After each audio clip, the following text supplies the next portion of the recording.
Okay, so let's take a look at a great tool that is essential for graphic design and image making.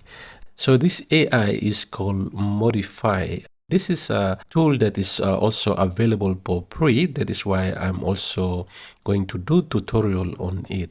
So without further ado, the link to MODYFI is down in the description. So you can click that and let's jump in and see how we can use this great AI powered tool. So let's get started. So first thing, as always, you have to create an account with them. It's very simple. All you have to do is create an account using it, and then you can just jump in and start using it. So once you are in, this is the dashboard where first thing you come here, you can see the different modifier here. You have the repeater modifier, you have the reflection modifier, and you have the basic modifiers here. You have the masking and vectors. All these are in here. So to begin the project, you can see here where it says this is an online applications, AI application. So you can see here it says create a new project. So once you click on this create a new project, it's going to create a new project for you to start working in it. So here you can see this is the project. Once you click create a project, this is where it's going to bring you up. So let's just do a little bit of navigation here. So over here you can see this is where we type in our file name or the project name.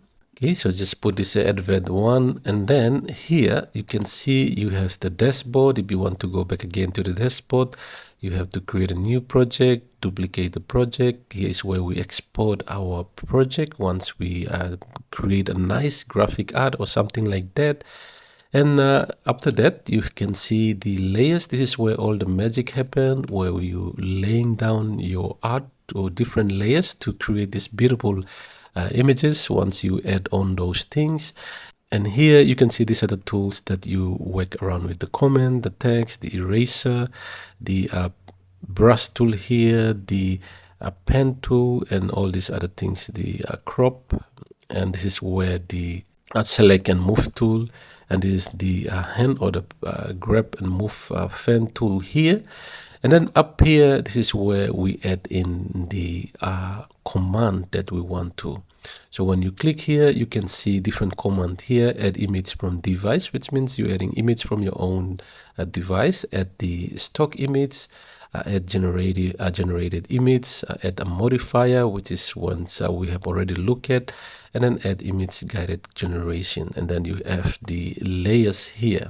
When we select the canvas here, you have the option of setting up the type of resolution that you want to have on your canvas here. So with width is 1020, this is the default. You can change this by typing in the number, or you can use the slider here to slide it to the required width that you want. So here we can type in 1080 here, and then we can type in 1920 down here. So we have this canvas now. This is just to add the hotkey here, Command K or Control K there. And then that's it. So now we need to start create that. So in the next video, when we come back again, I will look at our first project.